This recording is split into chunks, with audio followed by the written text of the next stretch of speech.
ವಿಚಾರದಲ್ಲಿ ನಿಮಗೆ bottom of the deck ಬಂದಿರುವಂತಹದ್ದು ಇಂಪ್ರೆಸ್ ಕಾರ್ಡ್ ಬಂದಿದೆ. ಸೊ ಇಂಪ್ರೆಸ್ ಕಾರ್ಡ್ ಏನನ್ನು ರೆಪ್ರೆಸೆಂಟ್ ಮಾಡುತ್ತೆ? ಕೆಲವೊಂದು ರೀತಿಯ ನಿಮ್ಮ ಲವ್ ಲೈಫಿನ ವಿಚಾರದಲ್ಲಿ ಶಾಂತವಾಗಿರ್ಬೇಕು, ಸಮಾಧಾನವಾಗಿರ್ಬೇಕು, ಒಂದು ಪ್ರೀತಿ ಇರಬೇಕು ಅನ್ನುವಂತಹದ್ದು, ಮತ್ತೆ ಒಂದು ಸ್ಟೇಬಲ್ ಆಗಿರ್ಬೇಕು ಅನ್ನುವಂತಹ ರೀತಿಯಲ್ಲಿ ನೀವು ಆಲೋಚನೆಯನ್ನು ಮಾಡ್ತಾ ಇರುವಂತಹದ್ದು ಬಾಟಮ್ ಆಫ್ ದ ಡೆಕ್ ಅಲ್ಲಿ ರೆಪ್ರೆಸೆಂಟ್ ಆಗ್ತದೆ. ಲೈಫಿನ ವಿಚಾರದಲ್ಲಿ ನಿಮ್ಮ ಪಾಸ್ಟಿನಲ್ಲಿ ಕೆಲವೊಂದು ರೀತಿಯ ಕೆಲವೊಬ್ಬರಿಗೆ ಸೋಲ್ಮೇಟ್ ಕನೆಕ್ಷನ್ ಅನ್ನ ರೆಪ್ರೆಸೆಂಟ್ ಮಾಡ್ತಾ ಇದೆ ಕೆಲವೊಬ್ಬರಿಗೆ. ಓಕೆನಾ? ನಿಮ್ಮ ಪ್ರೀತಿಯಲ್ಲಿ ಒಂದು ರೀತಿಯ ಬಾಂಡೇಜ್ ಇರುವಂತಹದ್ದು ರೆಪ್ರೆಸೆಂಟ್ ಆಗ್ತಾ ಇದೆ. ಹಾರ್ಮೋನಿಗಳು ಇರುವಂತಹದ್ದು ರೆಪ್ರೆಸೆಂಟ್ ಆಗ್ತದೆ ಕೆಲವೊಬ್ಬರಿಗೆ. ಓಕೆನಾ? ಮತ್ತೆ ಕೆಲವೊಬ್ಬರಿಗೆ ನಿಮ್ಮ ಲವ್ ಲೈಫ್ನ ವಿಚಾರದಲ್ಲಿ ಥರ್ಡ್ ಪಾರ್ಟಿ ಸಿಚುಯೇಷನ್ ಅನ್ನ ರೆಪ್ರೆಸೆಂಟ್ ಆಗ್ತಾ ಇದೆ. ಓಕೆನಾ? ಥರ್ಡ್ ಪಾರ್ಟಿ ಸಿಚುಯೇಷನ್ಸ್ ಅನ್ನ ರೆಪ್ರೆಸೆಂಟ್ ಮಾಡ್ತದೆ ನಿಯರ್ ಪಾಸ್ಟಿನಲ್ಲಿ ನಿಮಗೆ.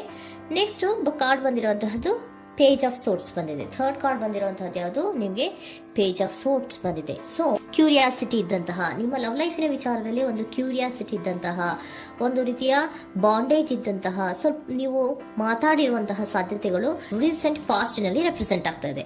ಸೊ ನಿಮ್ಮ ಲವ್ ಲೈಫಿನ ವಿಚಾರವಾಗಿ ಒಂದು ರೀತಿಯ ಬಾಂಡೇಜ್ ಇರುವಂತಹದ್ದು, ನೀವು ಕೆಲವೊಬ್ಬರಿಗೆ ಥರ್ಡ್ ಪಾರ್ಟಿ ಸಿಚುಯೇಷನ್ ಮತ್ತೆ ಕೆಲವೊಬ್ಬರಿಗೆ ಸೋಲ್ಮೇಟ್ ಕನೆಕ್ಷನ್ ಅನ್ನ ರೆಪ್ರೆಸೆಂಟ್ ಮಾಡ್ತಾ ಇದೆ.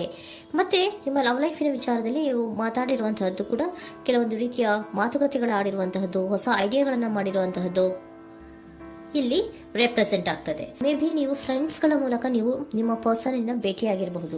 ಯಾವುದೋ ಕೆಲವೊಂದು ಫಂಕ್ಷನ್ ಗಳಲ್ಲಿ ನೀವು ನಿಮ್ಮ ಪರ್ಸನ್ ಅನ್ನ ಭೇಟಿಯಾಗಿರುವಂತಹ ಸಾಧ್ಯತೆಗಳು ಇದೆ ಅನ್ನೋದನ್ನ ನಿಮ್ಮ ಪಾಸ್ಟ್ ನಲ್ಲಿ ರೆಪ್ರೆಸೆಂಟ್ ಮಾಡ್ತಾ ಇದೆ. ನೆಕ್ಸ್ಟ್, ಅಟ್ ಪ್ರೆಸೆಂಟ್ ನಲ್ಲಿ ಯಾಕೋ ನಿಮ್ಮ ಲವ್ ಲೈಫಿನ ವಿಚಾರದಲ್ಲಿ ಫೀಲಿಂಗ್ ಲೆಫ್ಟ್ ಔಟ್ ಆಗಿರುವಂತಹ ಸಾಧ್ಯತೆಗಳು ರೆಪ್ರೆಸೆಂಟ್ ಆಗ್ತಾ ಇದೆ. ಅಟ್ ಪ್ರೆಸೆಂಟ್ ನಲ್ಲಿ ಯಾಕೋ ಕೆಲವೊಂದು ರೀತಿಯ ಚಿಂತೆಗಳಿರುವಂತಹದ್ದು, ವರೀಸ್ಗಳಿರುವಂತಹದ್ದು, ಬೇಜಾರಿನಲ್ಲಿ ನಿಮ್ಮ ಲವ್ ಲೈಫಿನ ವಿಚಾರದಲ್ಲಿ ಇರುವಂತಹದ್ದು ರೆಪ್ರೆಸೆಂಟ್ ಆಗ್ತಾ ಇದೆ. ಯಾಕೆ ಅಂದ್ರೆ ನಿಮ್ಮ ಲವ್ ಲೈಫಿನ ವಿಚಾರವಾಗಿ ಕೆಲವೊಂದು ರೀತಿಯ ಬದಲಾವಣೆಗಳಾಗ್ತಾ ಇರುವಂತಹದ್ದು ರೆಪ್ರೆಸೆಂಟ್ ಆಗ್ತಾ ಇದೆ. ಯಾಕೋ ಕೆಲವೊಂದು ಚೇಂಜಸ್ಗಳಾಗ್ತಾ ಇರೋದ್ರಿಂದ ನೀವು ಬೇಜಾರಿನಲ್ಲಿ ಇರುವಂತಹದ್ದು. ನಿಮ್ಮ ಲವ್ ಲೈಫಿನ ವಿಚಾರವಾಗಿ ಯಾಕೋ ಪರಿಸ್ಥಿತಿಗಳು ಅಷ್ಟು ಚೆನ್ನಾಗಿಲ್ಲದೆ ಇರುವಂತಹದ್ದು ರೆಪ್ರೆಸೆಂಟ್ ಆಗ್ತಾ ಇದೆ. ಯಾಕೋ ಕೆಲವು ಬದಲಾವಣೆಗಳು, ಚೇಂಜಸ್ಗಳು ಆವಾಗಿಂದ ಆವಾಗಲೇ ಆಗ್ತಾ ಇರುವಂತಹದ್ರಿಂದ ನಿಮಗೆ ಬೇಜಾರಾಗಿರುವಂತಹದ್ದು ರೆಪ್ರೆಸೆಂಟ್ ಆಗ್ತಾ ಇರೋದು. ಮತ್ತೆ ಥರ್ಡ್ ಕಾರ್ಡ್ ಬಂದಿರುವಂತಹದ್ದು ಕ್ವೀನ್ ಆಫ್ ವ್ಯಾಂಡ್ಸ್ ಬಂದಿದೆ. ಸೊ ಕ್ವೀನ್ ಆಫ್ ವ್ಯಾಂಡ್ಸ್ ಏನಕ್ಕೆ ನಿಮಗೆ ಪದೇ ಪದೇ ಚೇಂಜಸ್ಗಳಾಗ್ತಾ ಇದೆ? ಆ ಚೇಂಜಸ್ಗಳಿಂದ ಯಾಕೋ ಕೆಲವೊಂದು ರೀತಿಯ ವೇರಿಯೇಷನ್ಗಳು ಆಗ್ತಾನೆ ಇರೋದ್ರಿಂದ ನಿಮಗೆ ಬೇಜಾರಾಗ್ತಾ ಇದೆ. ಸೊ ಅದಕ್ಕೋಸ್ಕರ ನೀವೇನ್ ಮಾಡ್ತೀರಾ? ಬಹಳ ಧೈರ್ಯವಾಗಿ ಕೆಲವೊಂದು ನಿರ್ಣಯಗಳನ್ನ ಮಾಡುವಂತಹ ಸಾಧ್ಯತೆಗಳು ಅಟ್ ಪ್ರೆಸೆಂಟ್ ನಲ್ಲಿ ರೆಪ್ರೆಸೆಂಟ್ ಆಗ್ತಾ ಇದೆ. ಬಹಳಷ್ಟು ಧೈರ್ಯದಿಂದ ಇಂಡಿಪೆಂಡೆಂಟ್ ಆಗಿ ಕೆಲವೊಂದು ನಿರ್ಣಯಗಳನ್ನ ಮಾಡಬೇಕು ಅನ್ನುವಂತಹ ಆಲೋಚನೆಗಳನ್ನ ಮಾಡ್ತಾ ಇರುವಂತಹದ್ದು ರೆಪ್ರೆಸೆಂಟ್ ಆಗ್ತಾ ಇದೆ. ಯಾಕೆ ಅಂದ್ರೆ ಆವಾಗಿನವಾಗೆ ನಿಮ್ಮ ಲವ್ ಲೈಫಿನ ವಿಚಾರದಲ್ಲಿ ತುಂಬಾ ಏರುಪೇರುಗಳಾಗ್ತಾ ಇರೋದ್ರಿಂದ ಆ ವಿಚಾರದಲ್ಲಿ ಸ್ವಲ್ಪ ಬೇಜಾರುಗಳು ಇರುವಂತದ್ದು ರೆಪ್ರೆಸೆಂಟ್ ಆಗ್ತದೆ. ಇನ್ ಇಮಿಡಿಯೇಟ್ ಫ್ಯೂಚರಿನಲ್ಲಿ ಯಾಕೋ ನೀವು ಕೆಲವೊಂದು ವಿಚಾರಗಳಲ್ಲಿ ನೋಡಿ ಆತಂಕ ಪಡ್ತಾ ಇರುವಂತಹ, ಎಗೇನ್ ಬೇಜಾರನ್ನ ಪಡ್ತಾ ಇರುವಂತಹದ್ದು, ನಿದ್ರಾಹೀನತೆಯನ್ನ ಮಾಡ್ಕೋತಾ ಇರುವಂತಹದ್ದು, ಸ್ಟ್ರೆಸ್ಸಿನಲ್ಲಿ ಇರುವಂತಹದ್ದು ರೆಪ್ರೆಸೆಂಟ್ ಆಗ್ತಾ ಇದೆ.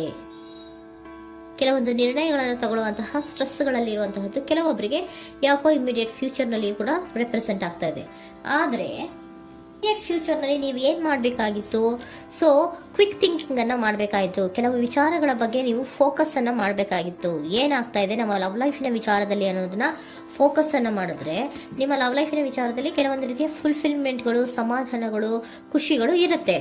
ಯಾವಾಗ ನೀವು ಫೋಕಸ್ ಅನ್ನ ಮಾಡೋದಿಲ್ವೋ ಆಗ ನಿಮ್ಗೆ ಮತ್ತಷ್ಟು ಆತಂಕಗಳು, ಬೇಜಾರುಗಳು ಆಗುವಂತ ಸಾಧ್ಯತೆಗಳು ಇದೆ. ಇದು king of swords, nine of swords ಇನ ಕ್ಲಾರಿಫಿಕೇಶನ್ ಕಾರ್ಡ್ ಅಷ್ಟೇ. ಅಂದ್ರೆ ಏನು?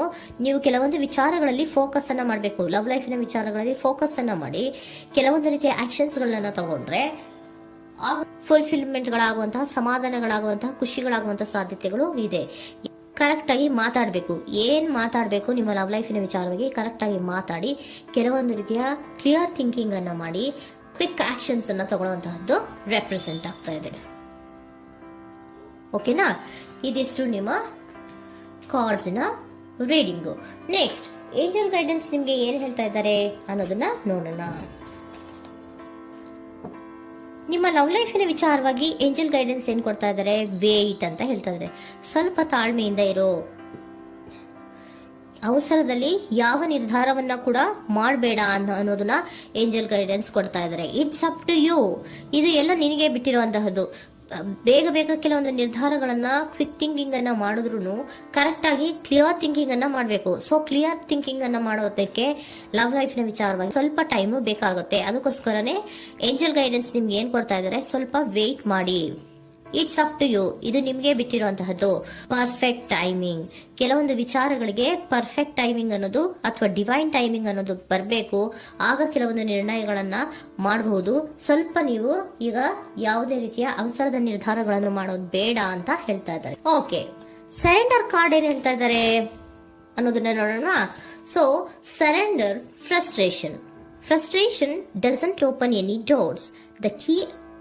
The key to resolving a dilemma, dissolving a block, is to take a breath, center yourself and regroup so may approach the situation more calmly. Frustration, ಹತಾಶೆ ಅನ್ನೋದು ಮಾಡ್ಕೋಬೇಡಿ. ಹತಾಶೆ ಮಾಡ್ಕೊಳ್ಳೋದ್ರಿಂದ ನಿಮ್ಗೆ ಯಾವುದೇ ರೀತಿಯ ಹೊಸ ಐಡಿಯಾಗಳು ಬರಲ್ಲ, ಹೊಸ ಥಿಂಕಿಂಗ್ಗಳು ಬರಲ್ಲ, ಕ್ಲಿಯರ್ ಥಿಂಕಿಂಗ್ ಅನ್ನ ಮಾಡಕ್ಕೆ ಸಾಧ್ಯ ಆಗಲ್ಲ.